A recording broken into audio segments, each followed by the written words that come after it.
Welcome to AppsTrain, and this is Adobe Photoshop tutorial. This time papakita ko sa inyo yung napaka-simple technique kung paano mag-add ng sun rays dito sa ating forest background. Pero bago pa natin punta ang ating tutorial, kapag wala pa kayong Photoshop at gusto nyo pong mag-subscribe, gusto nyo pong bumili ng Photoshop, punta lang kayo dito sa ating link. Ilalagay natin sa ating description yung link ng Adobe, yung kanyang website, para pwede kayong mag-purchase ng any Adobe product, lalo na yung ating Adobe Photoshop.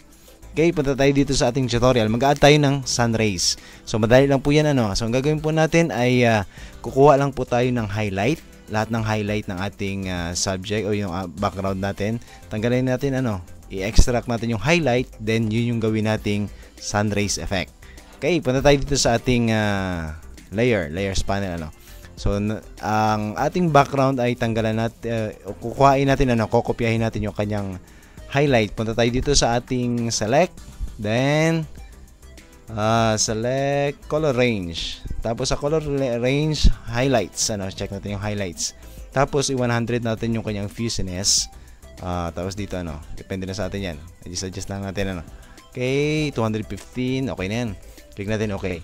Ayan nagkaroon ng selection yung lahat ng highlights. So dito sa highlights na to, kokopyahin natin. So i-double click muna natin yung background kasi nakalock siya, double click. Okay? Kokopyahin natin, Ctrl J sa keyboard shortcut. Ctrl J. Ayan. Ayan siya. Tingnan nyo po. Ayun. So, yung lahat ng highlights, kinopya niya. Okay? Next step, maglalagay na tayo ng effect. Pero bago yun, right-click muna natin to. Then, convert to smart object.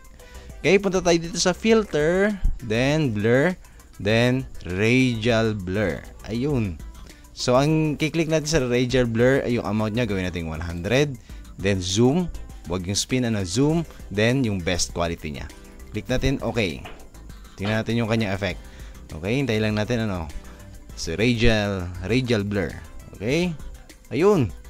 So, napakadali, napakasimpleng technique, napakadali, meron na tayong sun rays, Pero kung nakukulangan pa kayo sa sun rays niya, ang gagawin natin, duduplicate lang natin yung layer na yan. So, click natin yan, then Ctrl J. Ayun. Pagkatapos, i-group natin siya para any adjustment na gagawin natin sa layer na yan ay magkasama yung dalawa. So, gagawin na natin, click natin yung layer copy 1 o layer 1 copy. Hold natin yung shift key. Then, click natin yung layer 1. Then, i-folder natin sila. Iyon, nakagroup na siya. Okay? Pagkatapos, dito sa group, click natin yung group. Mag-adjust tayo sa kanyang preset. Tingnan natin yung hard light. Hard light. Ayun. Ayan. Ito yung before. Ito yung after. So, meron tayong sun rays effect. Okay, sa napaka-simple technique. Thank you for watching. Sana po makatulong po sa inyo yung tutorial na ito. And please don't forget to subscribe, like, and share dito sa ating mga video. Dito sa ating channel, AppsTrain. Marami pong salamat.